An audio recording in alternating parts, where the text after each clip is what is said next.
Good evening. It is now 4:31 p.m. and the regular city council meeting for the city of Compton for November the 4th, 2025 is now in order. Madam City Clerk, roll call, please. Councilmember Duhart. Here. Councilmember Spicer.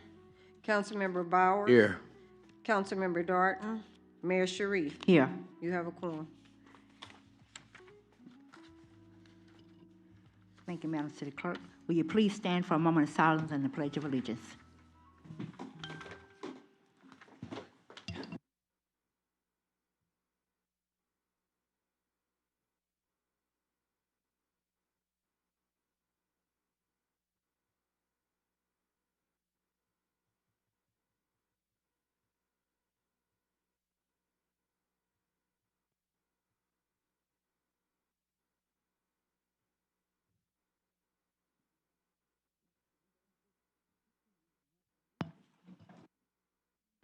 Thank you, Madam City Clerk. We're now public comments. None for the closed session. No public comments. Okay. Well, I need a motion to convene to closed session. So moved. Second. Thank you. Madam City Clerk, roll call. No, I need to read this. Closed session conference with legal counsel, existing litigation pursuant to Government Code Section 54954.5 and 54956.9 D1, Lloyd Ramirez et al. Versus the City of Compton et al., Los Angeles County Superior Court case number 21 STCV 29388. And number 2 is a conference with the legal counsel, existing litigation pursuant to Government Code Section 54954.5 and 54956.9 D1. And the next case is City of Compton versus Aaron Kadash et al., Los Angeles County Superior Court case number 23 CMC V 00874. And number 3 is conference with labor negotiations pursuant to Government Code Section 54957.6. Thank you. Madam City Clerk, roll call. Agency. Employment organizations. The International Association of Firefighters, Local 2216, American Federation of State, County, and Municipal Employees, Local 2325, and ASME Local 3947, and Service Employees International Union, SEIU, Local 721. Agency Designated Representative Willie Hopkins, City Manager. Ready for your roll call? Yes. Councilmember Duhart. Yes. Councilmember Spicer. Councilmember Bowers. Yes. Councilmember Darton. Mayor Sharif. Yes. You convene to closed session at 4:34 p.m. Thank you.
people on here.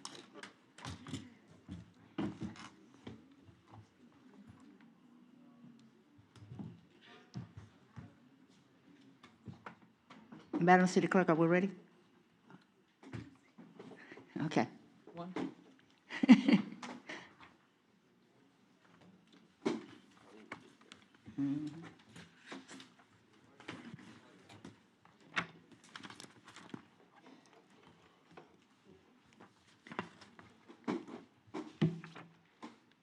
Madam City Clerk, we need a motion to reconvene closed session.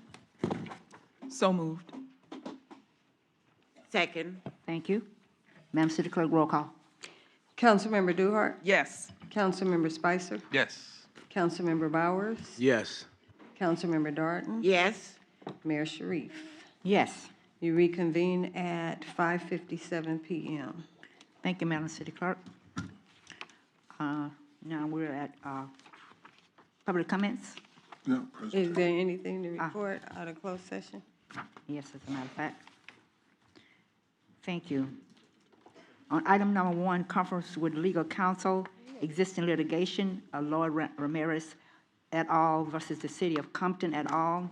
The City Council received an update from legal counsel regarding this pending matter. No reportable action was taken. Any reportable action will be disclosed once a final resolution or settlement is executed. And on item number 2, conference with legal counsel, existing litigation, City of Compton versus Aaron Kadash et al. The City Council received an update and provided direction to legal counsel. No reportable action was taken. And item number 3, the City Council met with its labor negotiator regarding the above employee organization. No reportable action was taken, and the agency designated representative was Willie Hopkins, the city manager. Thank you.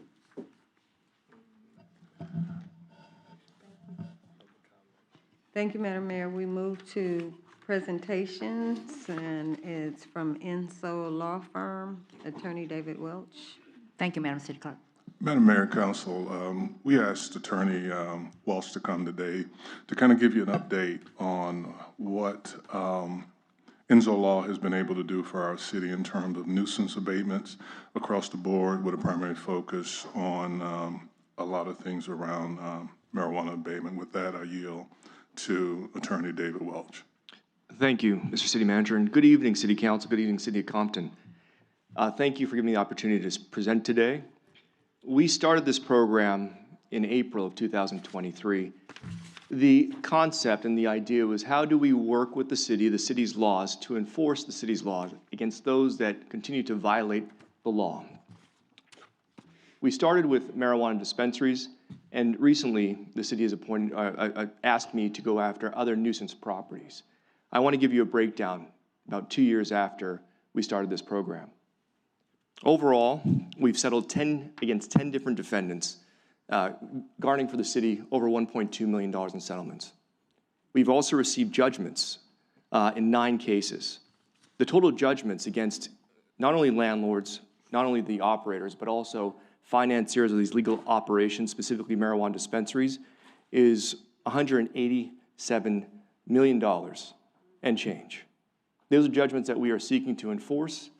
Needless to say, and I'll be very straightforward, some of these individuals don't have bank accounts, don't own property. But we are pursuing them on behalf of the City of Compton.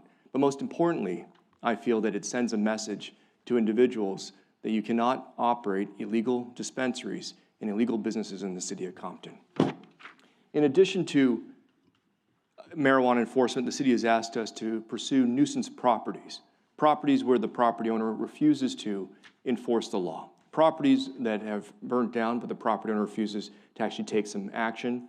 Properties where the property owner refuses to remove the trash, and they become situs for homelessness, transient encampments, and illegal conduct.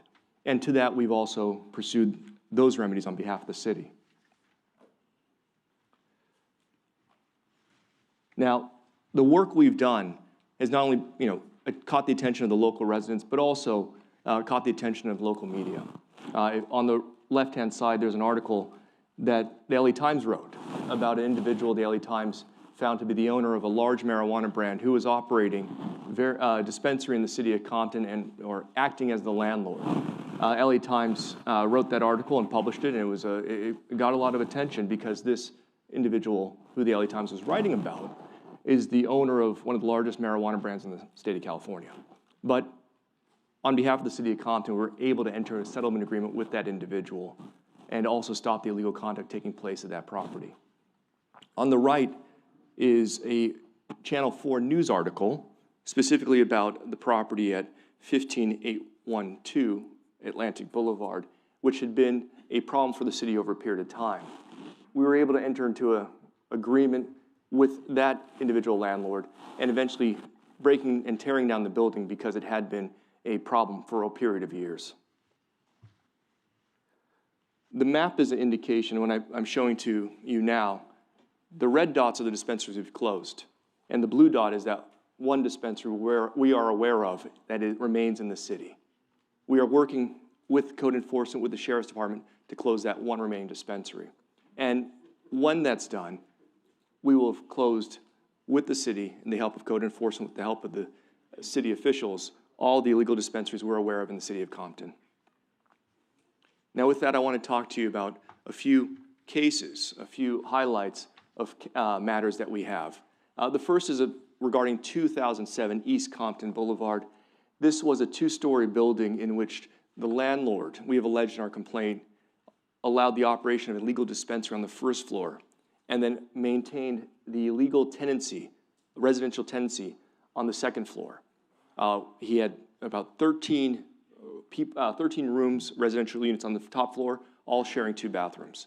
It was not a great sign. We were able to have a receiver appointed to take over that building. Not only that, but we were able to shut down the dispensary with the help of code enforcement, with the help of the Sheriff's Department, and that property recently sold to a dentist who is going to occupy the building to expand his dental practice. 1600 Tucker is a property that, and this is not a marijuana property, but a property that burnt down a few years ago.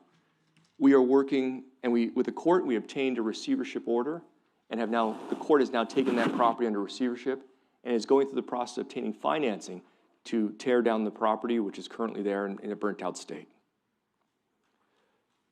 100 Block East Raymond. This is a vacant lot, which I talked about before, where there was ample amount of trash, transient population. We were able to get an abatement order to clear that property and recently received a judgment against the property owner and against the property itself that allows the city to go onto the property and clean it as necessary. And also a property that had been a nuisance for us in the city of Compton for some time, 1806 West 136th Street. This was a residential unit in which the previous owner installed multiple illegal tenancies in the back of the property. This property itself went into a receivership order and recently was sold to a new family that wanted to live in Compton. And so I wanted to highlight some of our successes for you, not only about the judgments we received, but also how we're helping the city improve and find those that want to invest in the community and make it better. My last slide talks about how we can continue to do this in building on success. I appreciate the partnership in working with the city of Compton. I appreciate the partnership working with the Sheriff's Department and working with code enforcement to effectuate the city's laws. I think continued code enforcement and Sheriff's Department cooperation and immediately citing illegal properties and getting notice of those properties will help us continue this process and this progress we've created. Adherence to city zoning codes, safety and maintaining maintenance laws. Small things like making sure lawns are properly maintained and upkept is going to be an important aspect to maintaining pride in the community. And enforcing accountability, not just against the tenants, but against those who have the most power to effectuate change, the landlords, the financial institutions that oftentimes sit back and let their property be used for illegal conduct. Our goal, and along with the city of Compton, is to protect our neighborhoods, improve the quality of life, and preserve and hopefully increase property values and residents near nuisance sites. And in the end, foster the pride everyone has about this, with the city of Compton, to keep encouraging investment in the city itself. So with that, I thank you for your time. Thank you, Attorney Welch, for coming and presenting this to the community as well as to this council. I did have a couple of questions, if you don't mind. Please. I noticed where you said over 1.2, 200, about signed settlements. Signed settlements, yes, and money collected, the money collected on behalf of the city as well, yes. Is that all cash money that we are talking about here? $1.2 million? Or is it Yes. all properties included in this? It's just all, I'm just trying to find out how much this is real money. Yes, Yeah. it's real money, and I can provide you specific numbers, yes. Okay. So now the property that we are taking in, the property they're coming out of receivership, that's our property. Is that correct? No, the way we should look at it is the court has taken the property. So we go to a court and say, Your Honor, unfortunately, this property owner is not taking care of their property. We would ask that you appoint someone to take over control of the property while we're in litigation. And so that's what we do when we appoint a receiver. So the court is actually the party taking over the real estate at our request. Okay, then after the, you go through the court proceeding, what happened to the property at that time? If we're successful, if we're successful in court, we can ask for a receiver to take over the property and sell the property to somebody that would improve the neighborhood. Many times the receiver, if it's in receivership, will sell the property to someone that's going to better the property. For instance, the example is the dentist that recently purchased 2007 East Compton, or the family that purchased 1806 136th Street. Okay, so really, someone else is going to be responsible for the liquidating the property and as far as the funds is concerned? Right, and we've had the opportunity to work some good receivers that are looking for the right buyer, the one that's going to help improve the community. Okay, thank you. Are there any questions from the council? Yes, Madam Mayor, I have a question. 100 block of East Raymond, I noticed that's in your presentation. Yes. So we obtained an abatement order from the courts to clear the property and to maintain it. Was that all done at one time, or did we have to go back once we cleared it? We have to go back, and so there are times where the grass will grow, and that's why we were able to obtain a judgment on that property, because the property owner just didn't show up. So after removing the trash, the pictures you saw there, was cleared, the grass was cut. The grass continued to grow, and so we were able to get judgment on the property owner of that property recently. Okay, so, because I noticed that, yeah, it abuts the Alundra side as well. That's correct. So does that include the Alundra? We have another, I didn't use the Alondra as an example, but yes, that whole rectangular strip of land is what we've sued. There's 3 different property owners on that rectangular strip of land, and so we've sued all 3. Okay, so the city now has been issued, we can now clear it and then add it to the property owner's taxes, is that correct? No. So when it comes to, and thank you for asking that question about the mechanics, when it comes to the cost of abatement, what we do is we don't add it to the taxes themselves, but we actually add it against the property as a lien. And once we obtain a judgment, we can then sell the property to have the city paid back its lien. Oh, thank you. Because right now, the grass, weeds, or whatever, has grown up over 6 feet tall, so we now have permission to clear it at this point? That's correct. We'll be going back for another abatement order. And with regard to the East Raymond property, we have a judgment, which means we can simply get the court order to enter on the property anytime we need to. Oh, okay, great. And you'll be seeking that same for the Alundra side as well, I hope? We did. And You if did, you okay. recall, Alondra had the same problems we had there on East Raymond. It was the same, but we were able to get the trash out. I know it has grass growing now, and so we just need to go back and get another order to cut the In grass. fact, they have trees grown now. Okay. Okay, so long as we can get it cleared, that's the main point. Thank you so much. Yes, we can. I want to thank you for the closing or taking ownership of the property at 1806 West 136th Street. That was a nuisance on that block, and I had been getting complaints regarding it since I've been in office. So I really appreciate the fact that we were able to take over that property and sell it to a family that will do good by it and continue to improve that neighborhood. So thank you so much. You're welcome. Just want to say thank you for your dedication in addressing these nuisance in our city. It's been an issue in our city for some years now, and I just appreciate the partnership and you being able to address it in a way that it absolutely benefits the city. So thank you again for your service. Thank you. And I'll say this, I couldn't do it without the help of code enforcement, without the help of the sheriff's department, with the help of the city itself, public works. So, that thank you is to me, but also to them.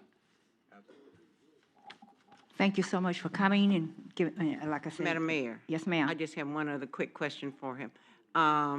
So our vacant lots that we have here in the city, the municipal code stipulates that they must have it fenced in properly. So are you helping us with that as well? I have not been tasked to work on those properties as of yet. Oh, okay. Thank you. And as I'm looking at this, the map of the dispensaries, it appears that there's only like one or two, very few open. There's one open that we're aware of. That is a great progress. Thank you so much. Thank you. All right. If there's no other questions, thank you for your time. Thank you. Thank you.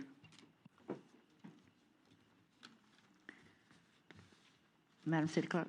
Madam Mayor, we move to public comment on agenda and non-agenda matters. Okay. Our first speaker is Joanne Hartfield.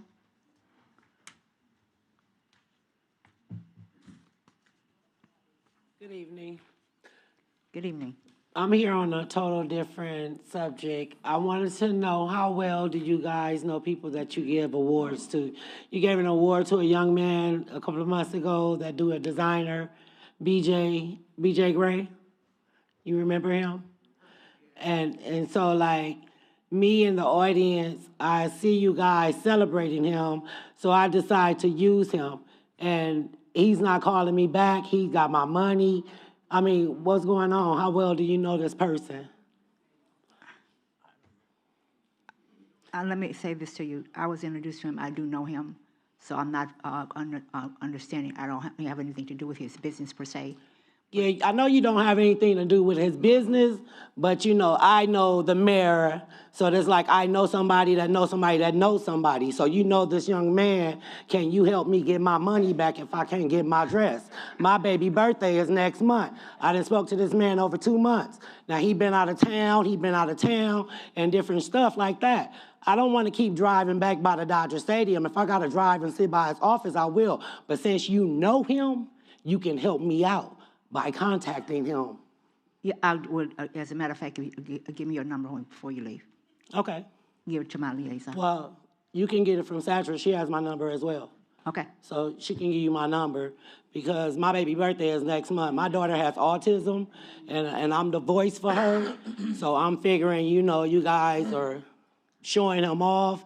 I asked him, do he work with other people? He said yes.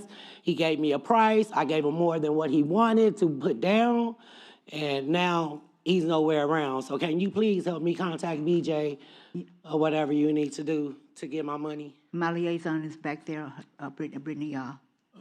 Yes, ma'am. Lisa McCullen.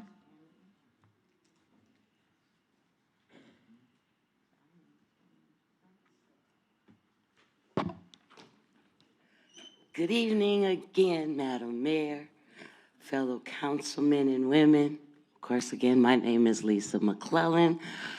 I'm here again in regards to the water aerobics program that I know now we don't have anymore.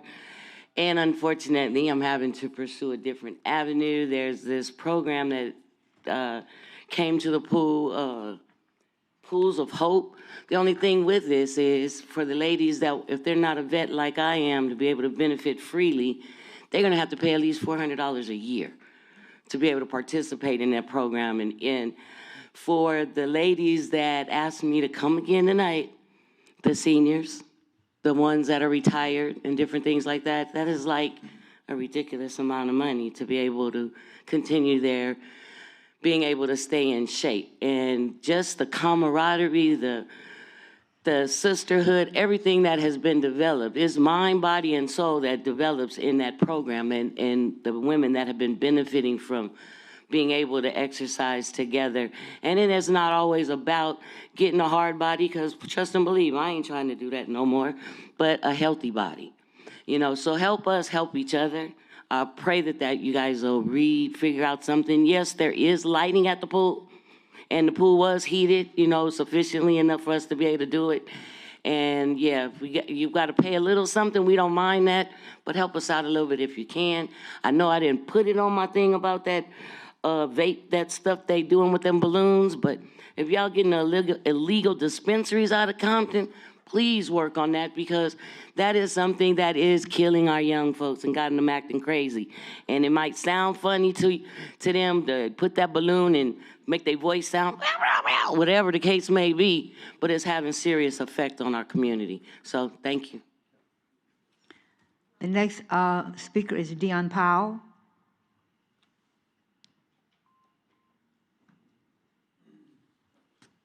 Hey, good evening, Council. How y'all doing? Okay, I'm gonna hopefully be able to get through this. I woke up this morning to no water after paying a $110 partial bill 2 days before. I got the payment plan that I have with you guys, and they just proceeded to turn it off any old way. I pay my bill every time I get paid, almost every time. But I haven't missed a payment, but it's not as much. I don't know. It's kind of hard to explain in the limited time that I get here. But I went up there to try and work it out, and the dude was like, well, you missed the payment, you didn't pay all your bills, so we cut it off. I'm like, oh my goodness. I was told that I could miss no more than 2 payments. And with my limited salary from disability, I make it up on the back end, always. That's 3/4 of my pay that I get paying for 2 months of water bill, plus the back pay. That's not really fair. I mean, I should not have to go through this. I have my kids back at the house now, well, my grandkids, plus a newborn baby. And I woke up to no water, and I don't understand. And I get no help at all. No help. Don't care, don't want to try. This money could have been, I pay it. And for some reason, there is money in that pay that's not showing up on my bill every month. Because I pay whatever the bill is that month, plus these payments. And for some reason, I still owe payments. I am delinquent, and I don't understand. So I need some real help. And this guy up here at the office, he just don't give a crap. He needs to be fired for the way he talked to people. So I don't know what y'all got going on with this dude, this supervisor, but he needs to be gone, because I came in there nice and calm, and I ended up yelling at him at the end for no reason at all. I just came to find out why my water was off and I'm paying my bill. I can't afford to make payments and then have my water cut off. I can't afford that. I gotta buy food. Food is high as hell. And I got other bills. I'm paying almost the same for my gas, almost the same, because during the pandemic, they didn't pay my bill. They didn't pay it. So for that whole time, I'm paying 2 bills that's over $3,500. A gas bill and this water bill.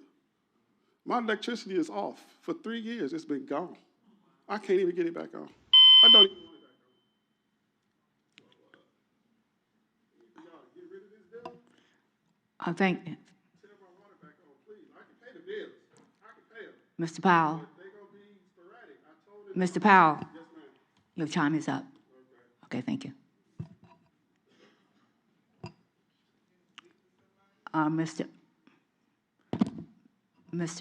Someone from the city manager's office is coming to get his number, and she'll speak with him. Mr. Powell? Mr. Powell? The assistant city manager? Yes, thank you. Marie Villarreal. Maria.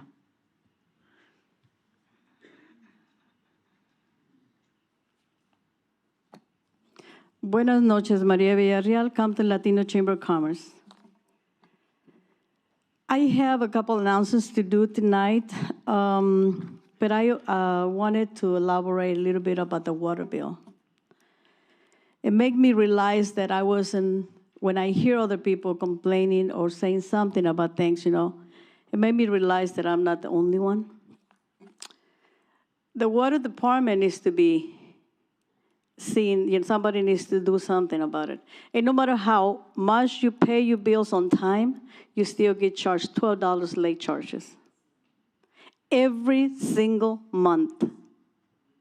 You pay the whole amount today, and you receive a pink bill saying that you got 2 months to pay that water bill, but they already add in the $12. Everybody's making money in the city of Compton. Every department. And we're losing services. We're losing, there's no respect, there's no care, and there is no, like, our community need support. You're representing us. You are the representatives. We believe in you at one time. Don't allow us to lose that belief in you. Help us. Not just give him the number and say we're going to do something about it, and I can guarantee you you're not going to do anything about it. I'm sorry to say that, but it's the truth. I went through that. So anyways, I do still believe in my council people and my mayor. So let's just start putting little things together, little dots together, and help people. You don't want to help me, it's fine, you know? But the community needs you. Forget about Maria Villarreal or the Latino Chamber of Commerce or all that, but it's sad to hear all these complaints about the community. Seriously, it's something that we need to take action on and not just take pictures when we're doing something good, events and stuff like that. Let's show love and respect for the community. Anyways, I have a couple announcements to make. The Compton Latino Chamber of Commerce is inviting you and the community to the new workshop. It's called The New Art of Living Financial. We also having a Thanksgiving luncheon for the business on November the 20th. The workshop will be taking place November 17th at 7 p.m. at the Chamber's office. The Thanksgiving luncheon is for the business, like I said, and it's going to be on the 20th of November. Community meeting is going to take place November 24th at 7 p.m. It's very important that we continue having community meetings to allow the communities to express themselves how they feel about.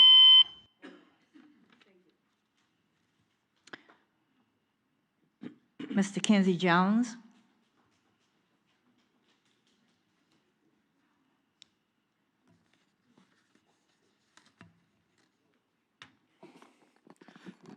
First thing I'd like to say, thank God for letting all of us be together again. Something else, I was walking around while I was driving downtown, and I was right there on the corner of, what's that, Willowbrook, and right by the El Pollo Loco. What we gonna do about that monument right there? It used to be waterfall coming down, looking nice. Do you know what kind of beauty that would bring to this city? If they painted, put the lights back on, water sound good, because I have a fish tank and the water sound real good. It really do. And the only way we're gonna get people to come here, we have to have something to look at. Imagine when they walking down the street here, that water running like that, and you don't see no grass and no jacked up paint right there. That is a part of the city, right? I know y'all see it every day, every year. It's time now to put money into this city. Do you know what that'll make? How would that look, everybody driving out there and look to the right and see that water running like that? Then have the electrician to put some lights right there at nighttime. They can see the water running down, and that would look beautiful. And we have too many vacant lots around here now. We got tons of vacant lots. That's something else that's making the city look bad. But I can say Wilmington is looking much better. It is looking much better. I'm not complaining, I'm just trying to make our city look much better. If I see it, I know everybody else see it too. Quiet mouths never get no kind of understanding unless you talk to someone in a very respectful way. We all have a job to do. You know what you're supposed to do in your job. I'm not here to tell you what to do. I'm here to let you know that we can make this city look much better. If someone else's yard look good, how come we can't get our yards looking like that? How come we can have green grass when you drive down the street, still a dead grass, weeds everywhere, paper and fucking lights, graffiti? That's what we got to change. We got to get people to come here and spend money. But we don't have nothing. My church wanted to have a dinner, but we have to go downtown Long Beach because we don't have a place to take no one to a dinner. So we had to rent a place downtown Long Beach. We don't have nothing in Compton. No restaurants, nowhere to go, no sports bar. For the baseball, we didn't have nothing. Everybody have to leave Compton to go somewhere and watch the baseball games. That's not the matter of celebrating. We're trying to bring money into the city. That's what we're trying to do. You can celebrate in your house, but what about the outside?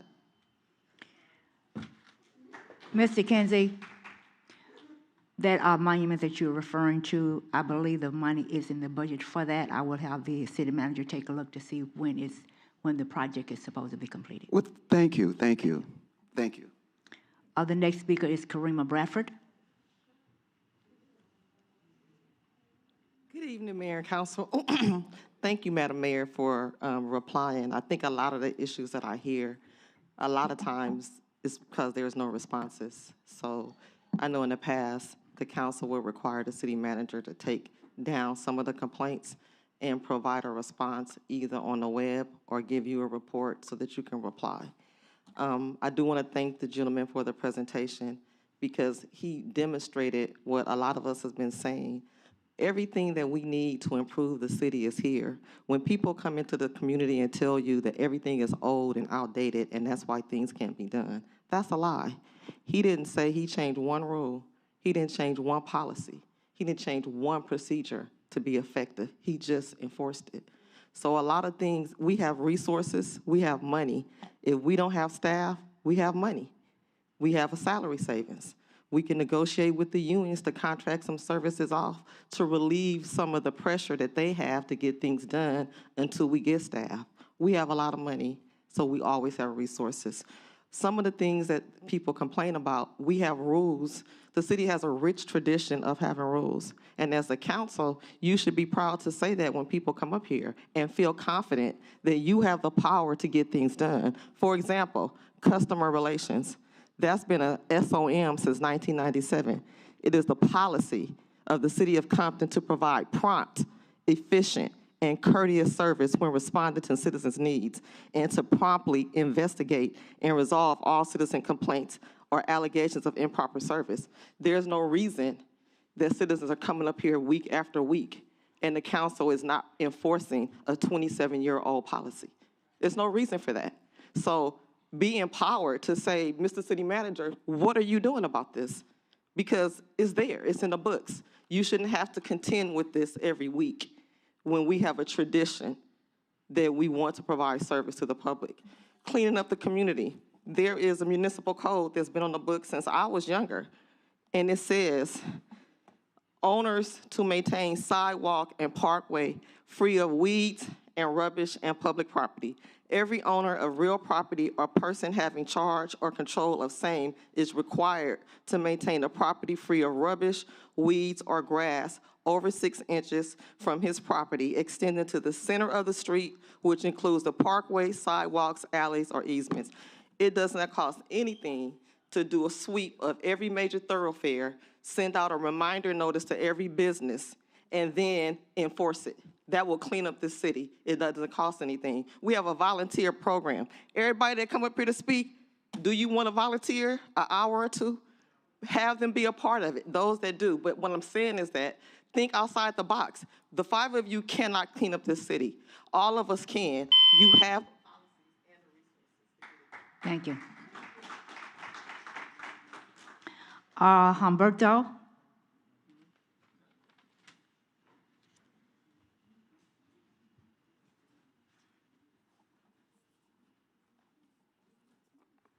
Hello, how you doing, MHRA, Spacer, friends?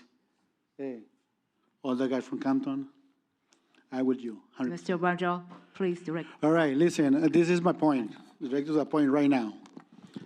I hear this guy, he wanna take over the properties because it's empty land, right?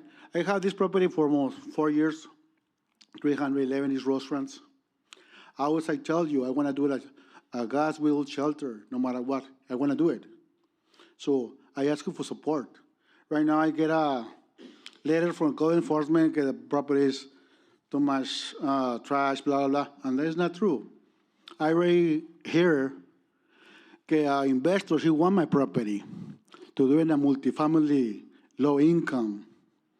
Not gonna happen. This property, people need it out in the streets. It's a lot of homeless over there. I already tell them a lot of times, okay, I need your support. I've been always giving support to you guys from 2019 and COVID-19. I give support for giveaway food, especially you MHRA. I give toys away. I always support City of Compton. So I come in with this BS. Come on, guys. This property is used for giveaway food to the communities. I want to start over and again. I hope so in December. I want to start give away food. So I ask you, please, give me the support to this happen as soon as possible. People need a property, empty property that these people say, I can use it. I can make a beautiful Compton again. You have a lot of money running, so hey, let's go use it. You collect for taxes. You collect a lot of money for water. So, and the Compton he need to be nice. Not for me, not for you, not for you guys, for everybody, for our kids, for the new generations. Eh? We need it, guys. So working together, make a strong Compton together. Okay? Latinos, brown, you know, everybody, we can do something better for our city. Okay, guys? Thank you so much. I hope so. Put action. Don't put it in 1 year and come from the other one. Let's go do it. Action. Action talk. BS walking. Okay? Thank you, guys. All right. Thank you, guys. The next speaker is Anthony Lewis.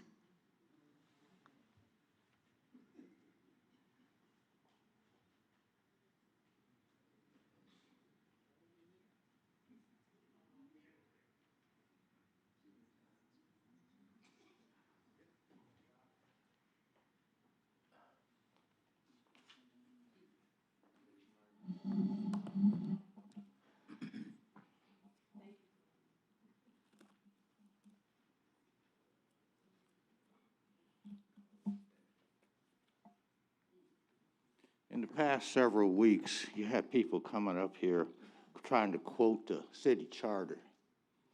And one of the problems that they came up with was the city manager.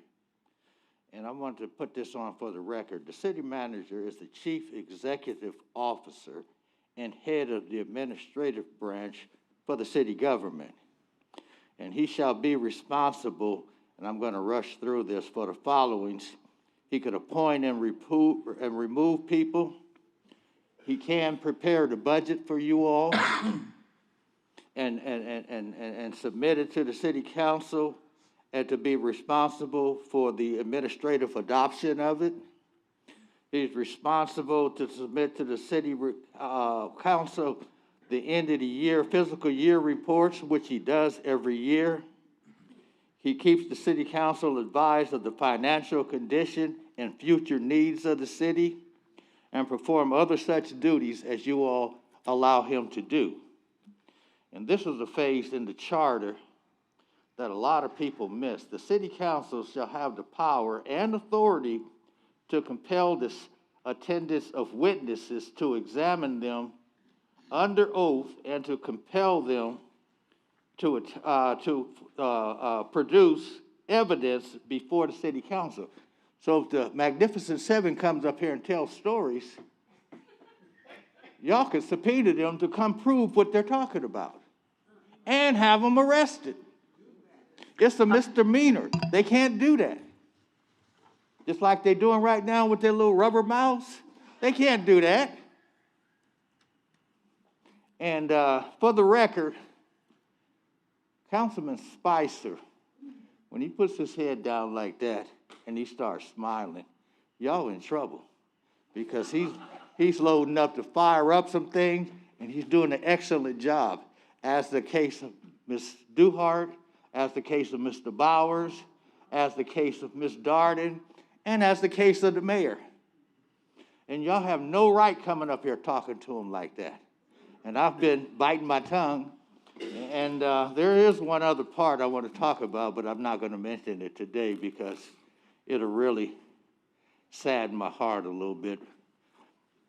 But yes, I will. The city manager is in charge of law enforcement according to the code enforcement, the civil code, municipal code.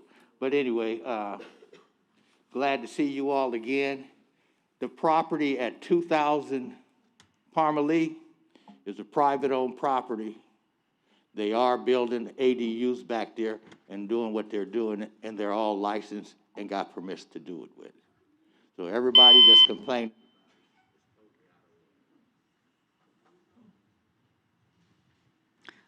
Thank you.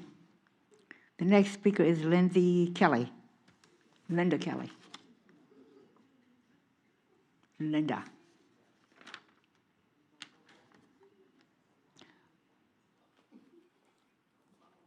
Good evening, Mayor, council members, and staff. My name is Linda Kelly of Fathers and Mothers Who Care. First, I want to thank you for bringing our item back on the agenda tonight to vote. Whatever the outcome, Fathers and Mothers Who Care is grateful for the opportunity to be of service to the residents of Compton. I'm here about an urgent housing stability concern. As you may know, there's an upcoming Housing Authority mandate affecting Section 8. Specifically emergency housing vouchers, which was called EHV vouchers, set to take effect January 2026. As of 1/2026, residents who were issued EHV vouchers could be at risk of losing their housing if conversions of the extensions aren't put in place. Our organization helped process at least 200 EHV voucher holders, just a fraction of the total issued, and we are deeply concerned that both the EHV vouchers and other voucher holders could be impacted. I have a few direct questions for the city. Has the Compton Housing Department formally briefed the council on the mandate that's going to happen on January 2026? Is there a written plan before January 26 to prevent displacement, including steps for converting the EHV vouchers or traditional residents to other voucher categories? What tools or authority does the Housing Authority of Compton have to facilitate those conversions, and what support does it need from this council? Have landlords who currently accept EHV vouchers been notified about the upcoming plan, and what is the path to keep their tenants housed? FMWC is passionate about keeping Compton residents housed. We are ready to partner with other outreach landlords and engagement in case management so families and individuals are not pushed onto the homelessness by any avoidable administrative cliffs. I respectfully urge the council to please do not wait. Direct your staff and please present a plan with milestones, landlord communications, and tenant protections well before January 2026. Let's act now so that we don't face a larger unhoused crisis that Compton is facing right now. Thank you for your time and for your service to our community. I yield.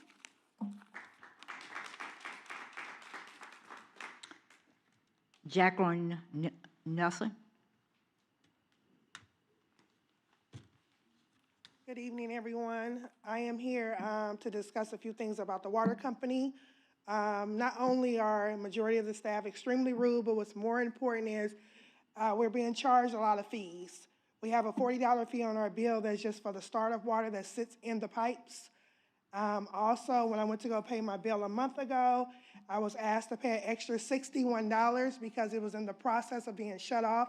Not shut off, just the process.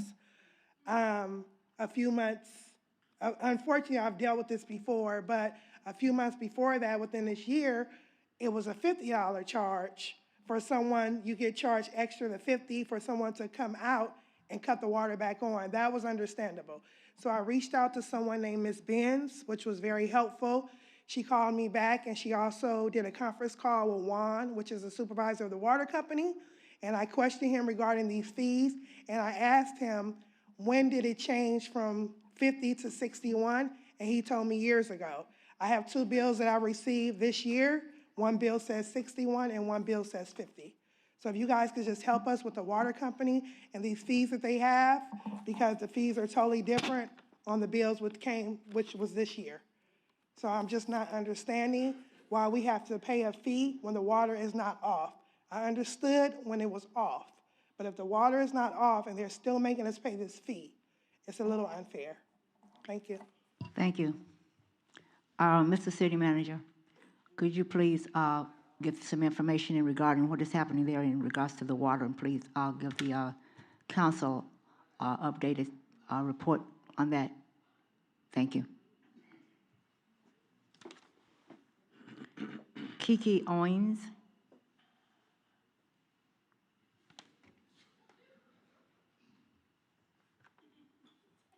Hello, I'm back. So look, outside of what Miss Linda said about us helping all the homeless people, we also do a lot of events for kids, which I know that a lot of you guys don't do. I don't know why, but you guys don't do a lot of events for kids, and there's a lot of kids that live in the city, and how we gonna take over the city if we not worried about the future. So we just did an event, the Backpack Drive, which was the biggest backpack drive that Compton's ever seen. Trust me, I know, because I've heard. And we just did a trunk or treat at Looters Park. We had over 150 kids that came out. We gave away food, we gave away candy, we gave away juice. So outside of homelessness, we're also worried about the youth of the Compton. So we need some of y'all help to help us get some of these, things done. If y'all need help with events, we can do that, but we need to put on more events so we can become more as one. Because right now, we like too divided. And all these extra bills, people won't keep coming at y'all heads. I don't want to come at y'all head today. I'm just coming, just letting y'all know, we are doing things in the city of Compton. All these other names that y'all be talking about, these lasses, these are all these people that's helping these people. I don't see none of these people out here doing nothing. I don't see them nowhere. Because when I'm outside in the streets, in the field doing stuff, they're nowhere to be found. I'm letting you know right now. We need to come together. We need to figure this out. Real stuff. I ain't saying nothing else. Simple. Let's go. Mr. Martin.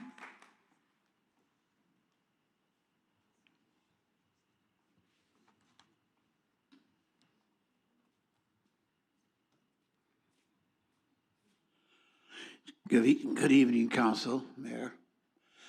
I have just 2 requests. First, we need to get into our law enforcement. We had to really dig into them because I had a girl. She came to my house about 2 o'clock in the morning, running from, she said, somebody was trying to kidnap her. So I had to bring the sheriff and the fire department and everybody to my house to help her. So we have a crisis here. Whether you know it or not, the cartel's in the house, okay? Whether you know it or not. It's going to get real, real bad soon. Secondly, I talked to a few of you council peoples, and you know who you are, where I'm trying to bring a way to generate revenue to the city. And I gave them my idea, and I hope they've been looking at it, in the past, and I haven't heard no word from none of them, but that's okay, because I've been working on bringing some of the best professional in the entertainment business to help me out with this task. And the council people that I talk to know what I'm talking about. I'm talking about nationwide. They like that idea. If I can get in, they can support me, as long as you guys can endorse me. We're not asking for your money. We're asking for your endorsement because some of these high-profile people, they're represented, they're gonna be calling you up once I give them the green light that this is gonna happen. And the only thing we need you to do is just say, yes, they are representing us to get this type of situation going.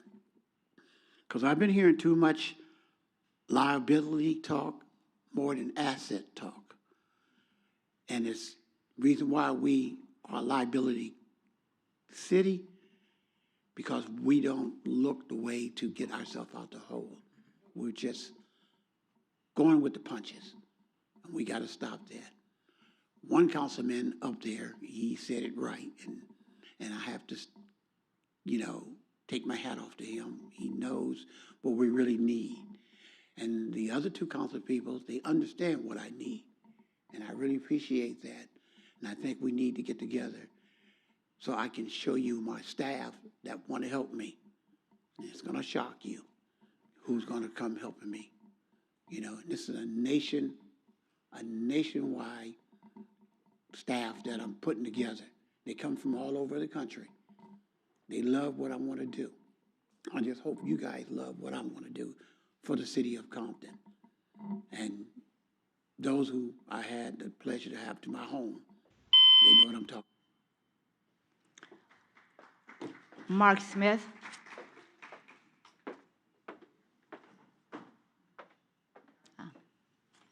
Oh, so he's not here. Lynn Boone.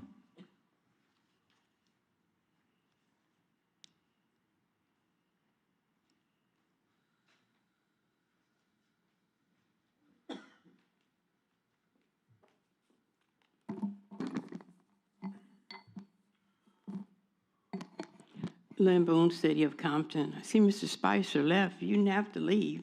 I'm not talking about you this week. That consultant that came up here and did the presentation, I'd like to know how much that cost, because it seems like we're getting more outsiders coming in here to do presentations, and they have no information on the city that we are a chartered city. The $1.2 million that was given in cash, I'd like the city treasurer, to give us a report on that.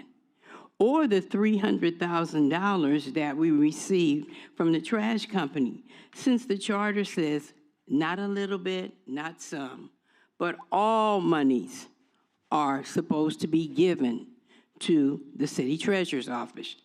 But since Mr. Hopkins came here, I guess he feels like he has a vault in his office because they don't get it away from his office. They just seem to stay there. Fee increases. Fee increases have always been provided to the city in a public hearing, but where the public can speak on it as well, because they are going to be the ones that the fee increases will affect more than, especially not you guys, more than Mr. Hopkins. But since the fee increases haven't been addressed, what are the fee increases for? Where is the fee increases going? The lady just said about the water department, how it went from $50 to $61.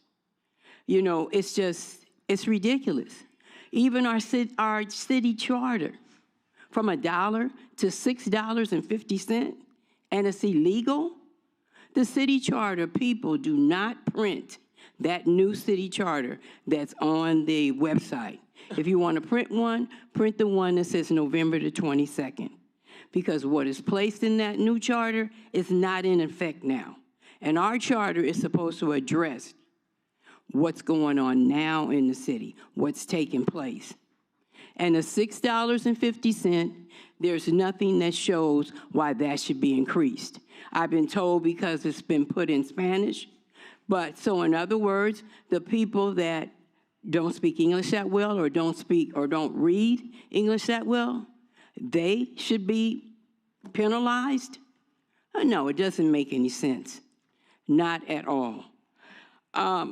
It's for accountability, number one, and we don't have it here. And then, as far as the abatement, I just want to ask the city attorney, were you included in with that? No, I don't think so. I didn't think so. The next speaker is Missy.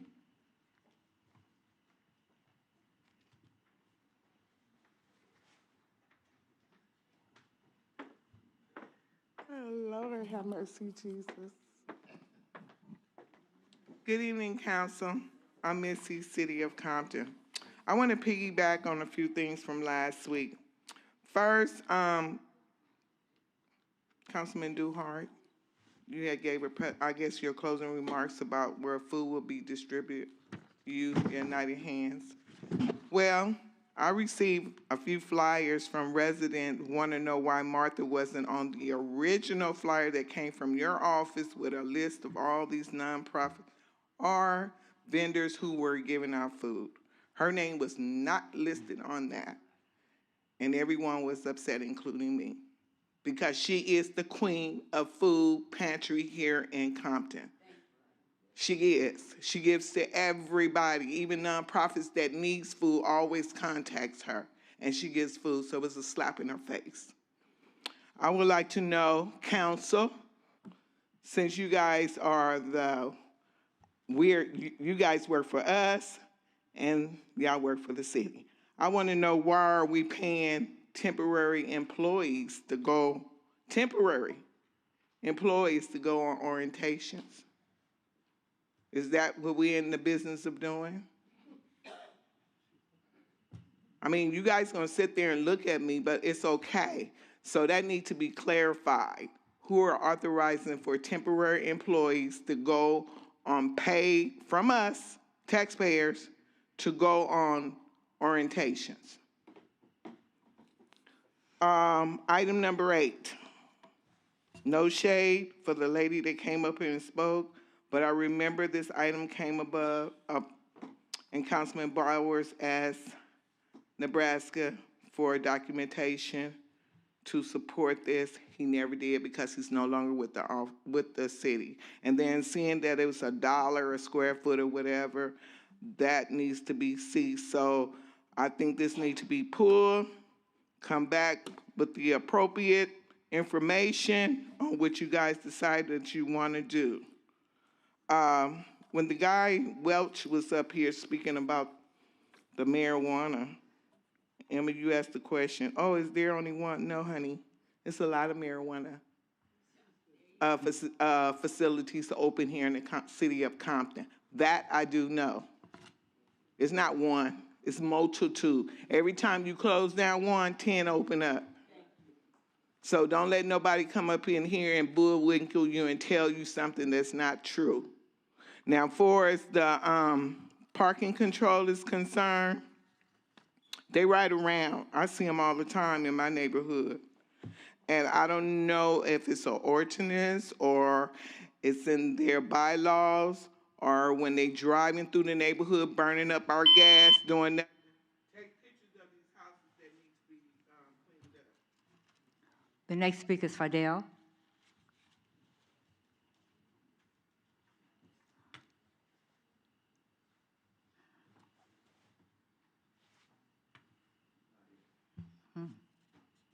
Weird. Vanessa, the next speaker is Vanessa.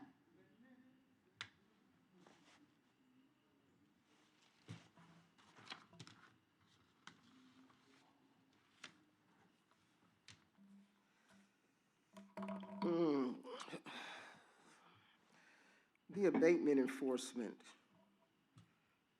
140 million in penalties assessed against illegal operators, landlords, and illegal businesses.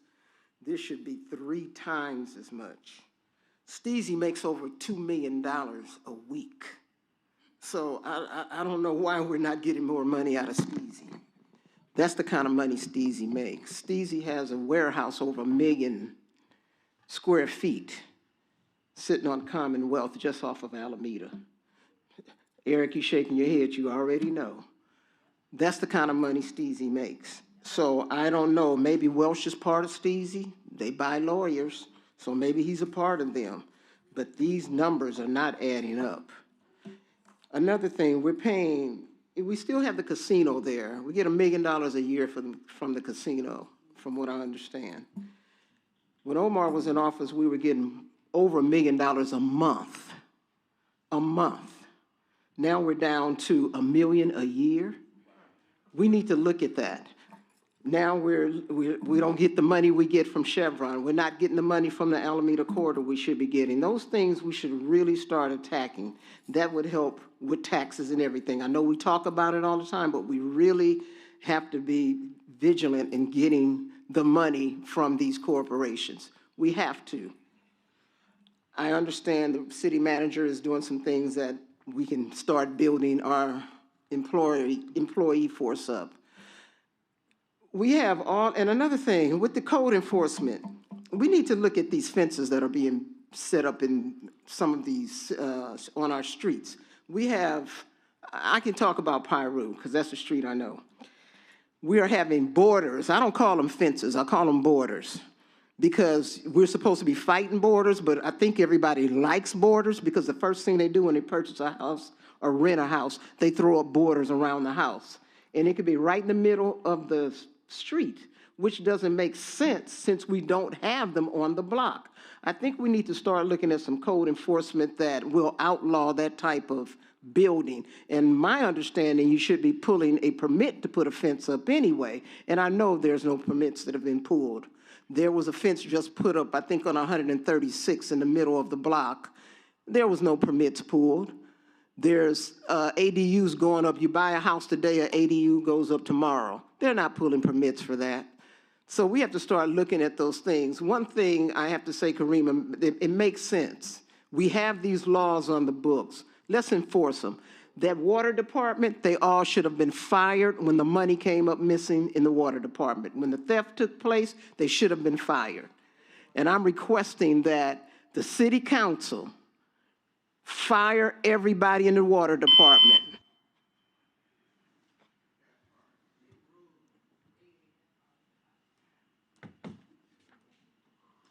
Madam City Clerk, that's the end of the audience comments.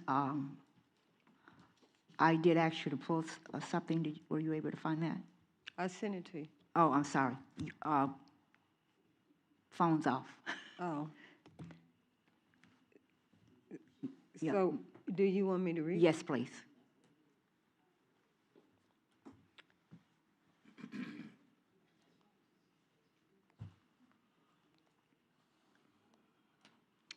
In accordance with the Ralph M. Brown Act, California Government Code Section 54954.3, the City Council should provide an opportunity for members of the public to directly address the council on any item of interest within the subject matter jurisdiction of the city, before or during the council's consideration of the item. Members of the public shall also be permitted to speak on matters not listed on the agenda, provided that such matters are within the jurisdiction of the City Council. Public comment is open to all persons regardless of residency. The city may utilize speaker cards or electronic sign-up systems to assist with meeting organization. However, completion of such a form is not required in order to speak. No person shall be denied the right to address the council based on a failure to complete a speaker card or sign-up form.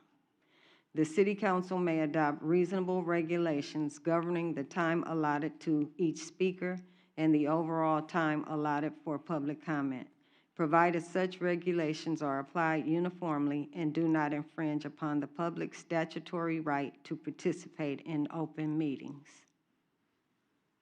Thank you. Are there anyone in the audience that would like to speak? Thank you, Madam City Clerk. That's the end of our audience comments. Thank you. Excuse me. No talking out in the audience. Thank you, Missy. Madam City Clerk. Now we move to the consent agenda. Thank you. Consent items are routine and expected to be non-controversial. They will be acted upon by the council at one time without discussion unless a council member requesting an item to be removed or discussed. Is there a motion to approve? So moved. Is there a second? Second. Thank you. Madam City Clerk, roll call. Madam Mayor, Any discussion? before you take the roll call, I just want to point out on item number 5, we are adding an additional $300,000 here to tree trimming, and this is in keeping with your council's directive, that is to move our operational expenditures for tree trimming to $700,000 for this year. And as you know, we move through tree trimming by grids, and currently we're in a grid that surrounds City Hall, currently in an area behind Compton High School. And we do this in grids, but I just wanted to point this out for the public's edification, that based on your council's guidance to continue our infrastructure enhancements, that we added an additional $300,000. And as we go through this $300,000, at some point, we may come back to your council to add an additional $3, which will push us to $1 million on tree trimming for this year. Thank you. Ms. Hopkins, thank you so much for giving that report. I requested that earlier today, so thank you. Madam City Clerk, roll call. Councilmember Duhart? Yes. Councilmember Spicer? Yes. Councilmember Bowers? Yes. Councilmember Darton? Abstain? Abstain. Mayor Sharif? Yes. Now we move to item number 7 on the regular agenda, a request to authorize travel for elected officials, 2026 Sacramento Legislative Tour, Sacramento, California, January 5th, 2026 through January 7th, 2026. Is there a motion? So moved. Second. Madam City Clerk, well, the dates are January the 5th Through the 7th. through the 7th. So what I'll do next is Find out who. yeah. inquire about each individual member. Mayor Sharif, will you be attending? I have to check on another one first, and then I'll let you know. Okay. Yeah. Councilmember Deidre Duhart? Yes. Councilmember Spicer? Yes. Councilmember Bowers? Yes, I plan to. Councilmember Darton? Yes? Madam Mayor, I might suggest that you say that you're going, Okay. and then I can if you cancel it. don't attend, you can cancel, so then that way it's already approved by the council. We Okay, don't have to because come of- back at a okay, later thank you. time. Thank you. So roll call, please. Roll call. I'm sorry. Councilmember Duhart? Yes. Councilmember Spicer? Yes. Councilmember Bowers? Yes. Councilmember Darton? Yes? Mayor Sharif? Yes. Now we move to item number 8, unfinished business. A resolution of the City Council of the City of Compton authorizing the city manager to enter into a 6-year lease agreement with Fathers and Mothers Who Care for the lease of city-owned property located at 920 North Alameda Street. Is there a motion? So moved. Second. Discussion? Yeah, I have a couple things to say. So when this was on the agenda some time ago, requested Mr. Jones to bring a breakdown to how do we get these numbers. I'm a little bit, as a resident, I'm a little appalled that we just shoved the same thing back down our throats, and it was, the information requested was not given. Also, I just don't know how these numbers, how they came up with these numbers. Also, per the state audit, we're no longer supposed to lease land at $1 a square foot. Also, we agreed that the city would fix the building up and lease it out at market rate. That's a conversation that I remember. And it's as though nothing ever happened and we're doing the same thing. These numbers, there was no breakdown. One of the things I requested, they said, well, they'll pay for upkeep or fixing the building. What exactly? How did you get the numbers? That's all I asked. And he failed to turn in that paperwork. Are there any other questions? Yes, Madam Mayor, I have some comments. One of my questions is, did the building and safety inspect the building and identify the work that needs to be done to the building? And who decided that the work listed was all that needed to be done? The city is liable for property and its failure. And failure to have the building and safety department to do prior inspection, it only leads to bigger issues. For example, look at the problem we're having with the council chambers now, upgrading it.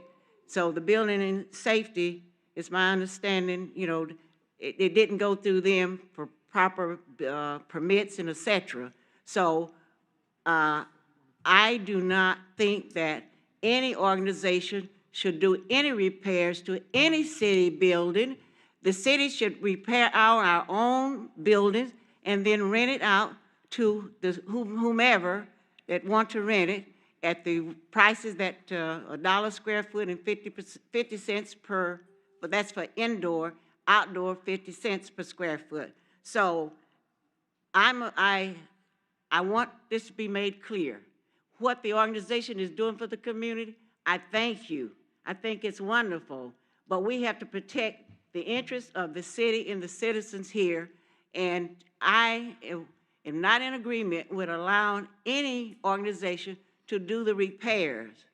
So, and I think that's all. Are there any other I wanted to add one more thing. discussion? Oh. I agree with Ms. Darden. You know, they do a good service. However, we have other nonprofits here like Martha Barajas, who works her butt off, and we've given her 0. Okay, so council, with respect to what's on the agenda, this is about fathers and mothers who care, not any other organization. As I read it, it looks as if they're going to invest $168,000 into one of our buildings. As I understand it, we don't have any, we're not scheduling to spend any money on that building ourselves. We're not fixing it up ourselves. It's not on the agenda now. We haven't budgeted for it. I know that that building has been broken into a couple times as of late. We're not doing anything with the building at all, and we're holding up an organization from coming in that's already doing the work, that's already housing our residents, that's already feeding our residents, that's already providing baby supplies to residents, and amongst other things. They're doing a lot of work already in the city, and again, we have no plans for this particular building that I know of. We never talked about fixing it up ourselves. We never talked about renting it out at market rate that I was aware of. So I'm not sure why we would be holding this particular item up if we don't have any other plans for it. That's just my state on it. Are there any other discussion? Yes, Madam Mayor, thank you. I read the document as well, completely through and through. So it was presented tonight the same way it was presented before, and it has the Nebraska Jones name on the staff report, the agreement as well. So it hasn't been redone the way it should be. Also, I used to go in the building a lot when Angels for Sight was there. The building, at one time, you could not even use the water. And I know that for a fact. And they told me, don't even wash your hands with the water. So the building and safety needs to inspect, well, wait a minute, let me ask the question. Did the building and the safety department inspect the property? Excuse me, no, Missy. And another concern of mine is the ADA compliance. I noticed in the document that they were going to do the parking lot to stripe it for AD, but what about the building itself? I don't believe I saw anything about that. Like I say, I applaud them for what they do in the community. I love what they do. I like to help people as well, but it has to be right. It could be my mother, father, anybody. It has to be right. So, Councilwoman Duarte. So I just need to know, are we looking to rehab this building? Is the city, is it on a schedule to be rehabbed by the city? And also, is it a liability for someone to occupy that building? Madam Mayor and Council, the facility is currently not on any schedule for anything. If you recall, over a year ago, this same facility was before you on a lease agreement that you approved. I believe it was with Angels for Sight. We spent a significant amount of time negotiating that agreement, and then Angel for Sight came back and wanted to shift priority to a facility in Long Beach and asked to renegotiate the contract. But at that time, within the contract we had negotiated, they were to make capital improvements to that facility within a 6-month time frame. And when they came back and wanted to postpone that 6 months, we rejected renegotiating the contract. Are there any other concerns? So we were about to do this a year ago with Angels for Sight for a $150,000 capital improvement. And here we are sitting with a $175,000 capital improvement, which is $25,000 more on a building that we have no plans to rehab. And our council wants to do what? Madam Mayor? Yes, ma'am. With all due respect, the building is very old. I have no idea when it was constructed.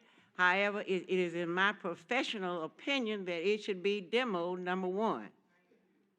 So that's why building and safety needs to go and inspect the building itself, because like I say, you could not even use the water. So I'm concerned about public safety to make sure it's safe for persons to go in the building and to utilize it. I also want to add, made a formal request to the city manager's office to apply another $20 million for streets and infrastructure, including the monument, Alameda end caps, electronic marquees, et cetera. What was that for? After they have, what was that? What is that about? I'm not sure what that had to do with anything, but I, Okay. It was just expressing that there's monies, we do have some monies.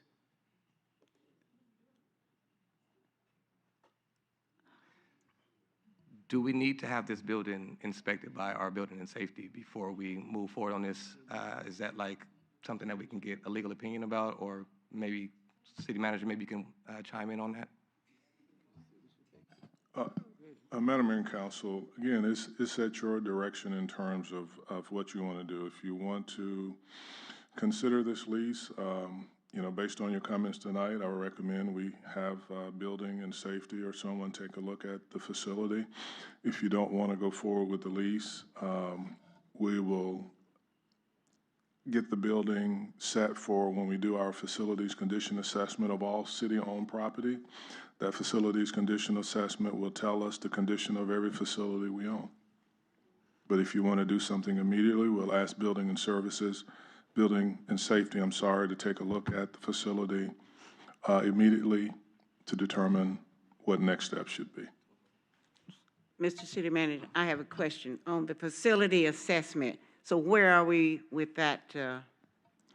We are in the process of putting together a solicitation to get a firm to come in and to go through an RFP to select a firm to do facility condition assessments as well as a real estate master plan to determine the highest and best use of all the property the city currently owns. Okay. Thank you. So before I render a vote or an opinion on this item, I would like to have building and safety go and inspect the building, because I would not want to see someone in a building that our building and safety department says is not safe. No problem. We will coordinate with building and safety to assess the facility. Madam City Clerk. So is that the direction? Are you going to vote, or you? I'm asking that this item be pulled. Tabled. Is that the consensus? Pull it. Councilwoman Darton. Pardon me, Madam Mayor. The councilwoman from the First District is asking that the item be pulled in order to have it inspected. Well, it needs to be inspected, because if I have to vote right now, my vote would be no. Then, Madam City Clerk, So we table it. it's tabled. Thank you. Now we move to item new business number 9, a resolution of the City Council of the City of Compton authorizing the city manager to enter into a professional services agreement and establish a purchase order with the Nadelson Dale Group Incorporated for the Economic Development Strategic Plan in an amount not to exceed $143,270. So moved. Item number 9. Is there a second?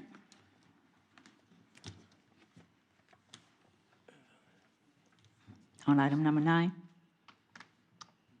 Second. Second. Is it on any discussion? Madam City Clerk, roll call. Wait a minute. Hold on. Hold on, Madam Mayor. Okay, go on. Councilwoman Darden. Okay, I would like to know, this item was pulled last week because I observed that we didn't have all the RFPs or the business that submitted a bid was not included. So, but now I've looked at the bids, and this group is not the lowest bidder. So how, I wonder what was used in order to justify, because I see one bid for $137,675, one for $129,500. So I don't know what was used, what criteria was used to select this particular company. Madam Mayor and Council, Mr. Flournoy is coming forward to address this item, but again, remember, in your RFP process, you are to select the lowest and responsive bidder. So, Mr. Flournoy. Yes, ma'am. Good evening, Madam Mayor and Council. Councilmember Darden, the selection process, we actually scored the sheets and we used a rubric that correlated to the actual RFP. And what we did, we picked the most capable and most responsive bidder. And so some of these other bidders, albeit their price is very low, they didn't have the capacity or the range and breadth of experience that the Nadelson Dale Group has. Nadelson Dale Group has done economic development strategies for about 37 cities or more up and down the state of California. They've done economic development studies for the County of Los Angeles, and they also had the enhancement to have had the opportunity to work on our general plan update, which included the economic development element, which the economic data came directly from the Nadelson Dale Group. So in terms of capacity and fit for the city of Compton, coming from where we are and what we want to do with something that's really robust, they had the most direct experience with a jurisdiction that was most comparable to ours. But we do have the scoring sheets that are readily available upon request. Oh, okay. So you said they already worked on the general plan with our consultant, MIG.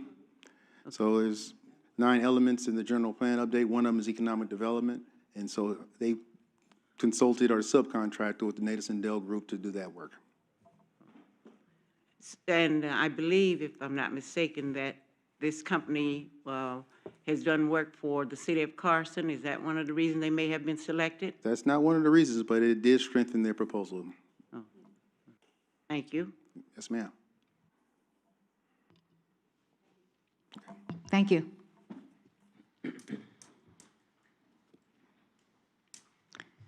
Madam City Clerk, roll call. Councilmember Duhart? Yes. Councilmember Spicer? Yes. Councilmember Bowers? Yes. Councilmember Darden? Abstain? Mayor Sharif? Yes. Madam Mayor, we move to council comments. Let's start with Councilwoman from the First District. Thank you, Madam Mayor. Last Friday, I attended the 2025 Harvest Fest hosted by the Greater Zion Church family in partnership with Holy Revival Church and Trinity Chapel Life Center. The event was a joyful community celebration featuring games, food, jumpers, music, and plenty of family fun. So earlier, someone said that we don't do anything for the youth, and there were plenty of kids at this particular event. On Saturday, I attended the Compton Air and Space Show, where the community came together to celebrate aviation, innovation, and community spirit, three forces that have always helped lift Compton higher. This event was not just about planes or space exploration. It was about creating opportunities for our young people, from thrilling air shows and STEM workshops to hands-on experiences like flying planes and designing flight suits. It was truly a day where imagination took flight.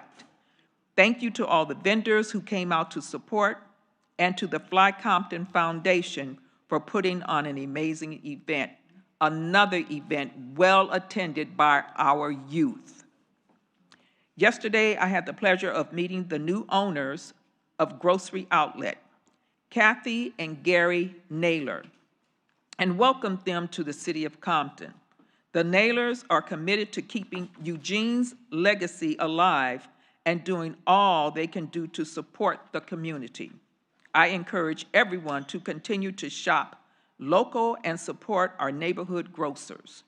If you get an opportunity, please stop by Grocery Outlet and say hello. They are located at 2175 West Rosecrans Avenue. And I thank them for choosing Compton to come and have business, because there were other grocery outlets on the list that they could have chosen, but they chose to come to Compton. And I think someone said that I didn't mention Martha's food giveaway. Well, that particular list came from the County of Los Angeles. So Martha's organization must not be signed with the County of Los Angeles. I didn't create that list. I copied that list from the County of Los Angeles. So again, United Hands, they are on 139th in Wilmington, and I believe that they're there on Fridays, Wednesdays and Fridays. She's not looking. Wednesdays and Fridays from 10 until they run out. And so I encourage you to go there and support United Hands. Thank you. I hope you exercised your right to vote today. If not, you have until 8 p.m. to drop off your ballot at the drop boxes located at Gonzalez Park, Wilson Park, Burrell McDonald Park, the Compton Library, or Compton College. So please exercise your right to vote. You got about 35 minutes to do so. And in closing, I'd like to thank you all again for coming out this evening. Thank you for addressing your concerns with us. Ms. Villarreal, I would like for you to talk to my assistant, because I was not aware you were having problems with your water. So please make sure that you get in contact with my assistant so we can see what the issues are. And also staying informed and speaking up and working together to help us strengthen our community and continue to move this city forward. And as always, eat, shop, and buy Compton, a safe, clean, and friendly city. Thank you, Madam Mayor. Your hair. Councilman Spicer.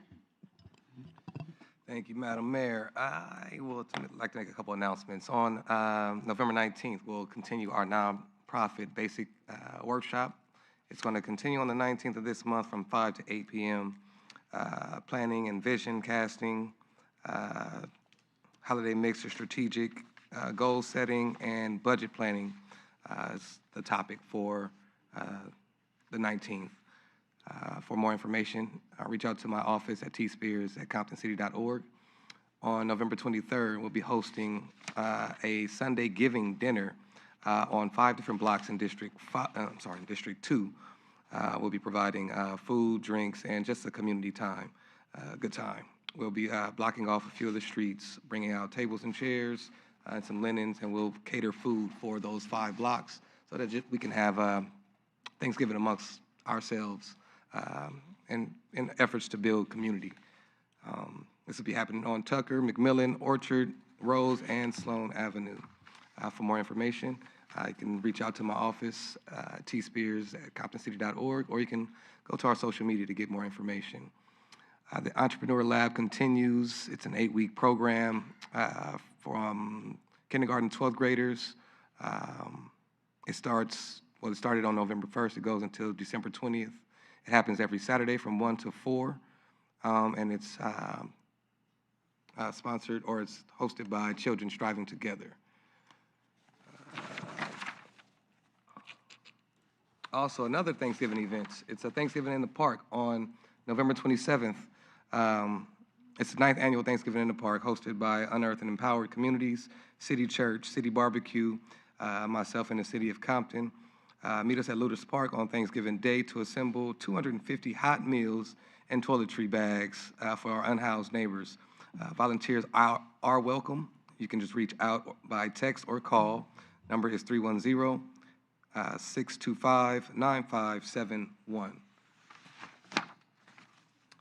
And then let's go into the next thing here. We can see your smile. Free dental and vision services. First come, first serve. We are offering free dental and free vision at Dollar High Community Center. This is going to take place December 6th from 9 a.m. to 5 p.m. This is sponsored by AFRAM and Healing California. Again, this is first come, first serve, and again, from 9 a.m. to 5 p.m., so please come. As far as dentals, they're doing exams, x-rays, cleaning, and fillings. As it relates to vision, they are having x-ray exams, and prescription glasses will be made on site, so you can walk away with some prescription glasses. And lastly, the Compton Christmas Parade takes place on Saturday, December 13th at 11 a.m. We will be hosting a after party at Wilson Park at the end of the parade. Address is 123 North Rose Street in Compton. It's going to start at 1 p.m. immediately following the parade.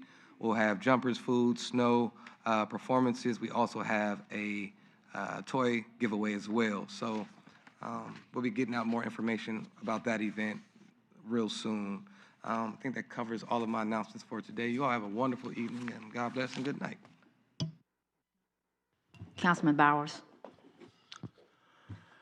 I would like to thank Community Lawyers Incorporated for hosting their 15th annual Justice Jam fundraiser right here in our city at the Dollar High Community Center on October 23rd. I had the privilege of attending and supporting this impactful event, which raises funds to provide free law clinics and legal services in family law, immigration, citizenship, special education, and tenants' rights for low-income families across LA County. Their ongoing commitment to expanding access to justice aligns with our shared goal of empowering and protecting our residents. The Senior Town Hall follow-up meeting will take place tomorrow, Wednesday, November 5th, from 12:30 to 2 p.m. here at Dollar Heights Center in the main room, located here on the first floor. We'll review the progress made on action items from our July session, discuss new updates to senior programming and city services, and continue gathering input to ensure city activities reflect your priorities. Your voice matters, and I hope to see many of you there. Before I close, I got a couple things. City Manager, I want to make a formal request to be placed on the agenda, $20 million for street repairs and other infrastructure. The money to come from the interest earning from Measure P, and to be placed on the city's agenda.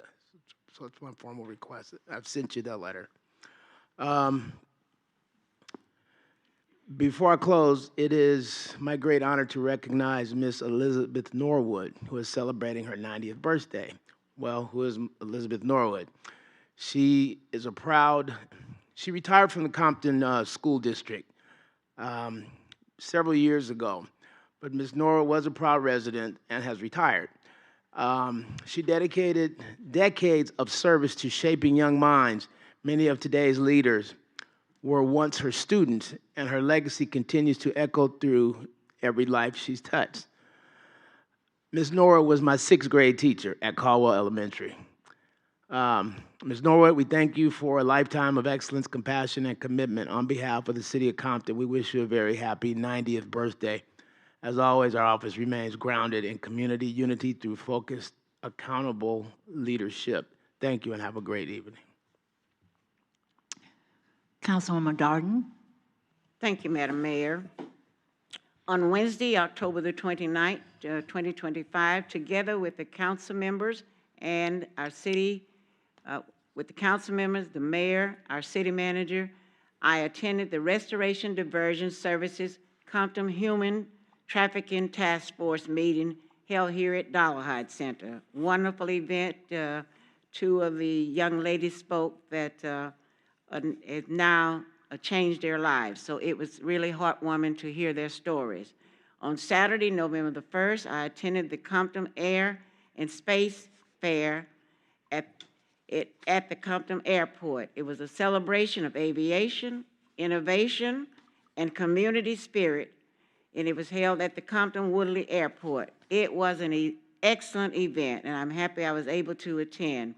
On Saturday, November the 8th, I will attend the community celebration for the 60th anniversary of Compton VFW Post, honoring veterans and veteran service organizations at the Howard Morton Richardson Veterans of Foreign Wars Post, number 5394, located at 303 East Palmer Street here in the city of Compton. That event will be from 1 p.m.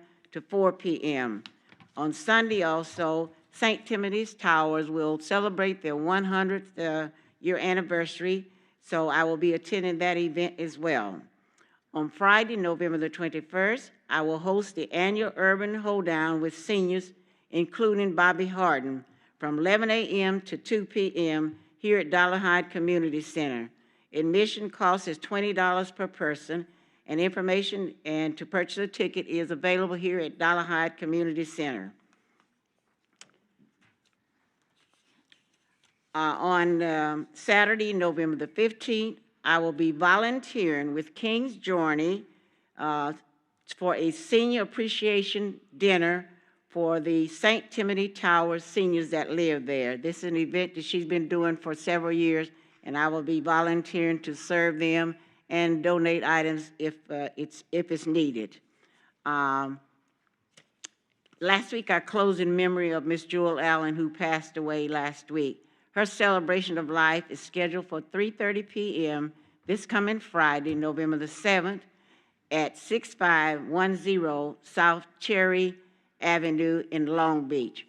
And I would like to wish my oldest daughter, Cassandra Montgomery, a happy birthday. Her birthday is today. And thank you, Madam Mayor. That concludes my remarks. Thank you, Councilwoman. And would you please make sure I get that information on Ms. Jewel's service? Yes. Okay, thank you. I'd like to share a brief update on the Level Up mental health workshop led by Nimble Thoughts Counseling and Consulting Services in partnership with the City of Compton. This is something Missy did ask about. We went back, I had my staff to go and check, and I want to give you an update on it. The program has been a great success, promoting emotional wellness, communication, and self-awareness among youth and families at Kelly Park, Ludus Park, the Boys and Girls Club, the Lifeline Charter School, reaching around 50 participants. I want to thank our community partners, including Parks and Recreation, the Compton Youth Activities League, Boys and Girls Club, Lifeline Charter School, and members of the Compton School Board for helping make this initiative possible. The feedback has been overwhelmingly positive, showing that programs like this strengthen families, build connection, and reflect our city's commitment to mental health and healing. Past events on Wednesday, October the 29th, the City of Compton, in collaboration with the Restoration Diversion Services, held the first meeting following the relaunch of the Compton Human Trafficking Task Force. This initiative unites elected officials, faith leaders, local organizations, and advocates in the fight for justice, safety, and restoration for survivors of human trafficking. Later that evening, I had the honor of attending the Centinela Youth Services Gratitude Gala, celebrating 50 years of advocacy and restorative justice for youth. It was a wonderful evening recognizing their ongoing commitment to empowering young people and strengthening our communities. And I really want to thank our sheriff department for really referring our youth that seem to be having challenges when they come in contact with them over to this facility, over to this organization, because they're really doing an amazing job. Thank you. On Thursday, October the 30th, I attended Assemblyman Gibson Roots of Resilience, a vigil for unity in Wilmington. This moving vigil uplifted immigrant families and workers affected by deportation, reminded us of the power of compassion and unity. I want to share that Assemblyman Gibson will host another vigil for unity on Monday, November the 24th, from 6 p.m. to 8 p.m. at Ted Watkins Park in Watts, following by a Mass at the Lawrence Catholic Church. On Saturday, November the 1st, I attended the Compton Air and Space Fair, hosted by the Fly Compton Foundation. This remarkable event featured flight simulators, virtual reality moonwalks, aircraft displays, and more, showcasing Compton's rich aviation legacy and its bright future in aerospace innovation. And earlier today, November the 4th, I attended the 2025 Wonder Tech Fest in Long Beach, a global platform highlighting innovation, entrepreneur, and technology. The event featured specialized summits, global speakers, and interactive exhibits that inspire creativity and drive progress across industries. I'd like to remind our Compton clergy leaders that my office, in partnership with Pastors of Compton, will be hosting this month's Compton Clergy Collaboration Meeting on Saturday, November the 8th, at Greater Zion Church Family, located at 2408 North Wilmington Avenue, from 10 a.m. to 12 p.m. In closing, I would like to thank you all for your continued dedication to the City of Compton. Let's keep uplifting each other, staying engaged, and working together toward a stronger community. Wishing you all a safe and peaceful evening. See you next week. Thank you. Madam Mayor, next week is a holiday. So there won't be a meeting next week. Oh, we'll really? have the meeting the following week. Wait a minute. I'm excited about the holiday. I love holidays. So it would be the following week, which would be on the 18th. On the 18th. Then we'll see you on the 18th. First, let me say again, thank all of you for coming out, and I really did appreciate all the comments that we had coming from the community. Thank you. A motion to adjourn. So moved.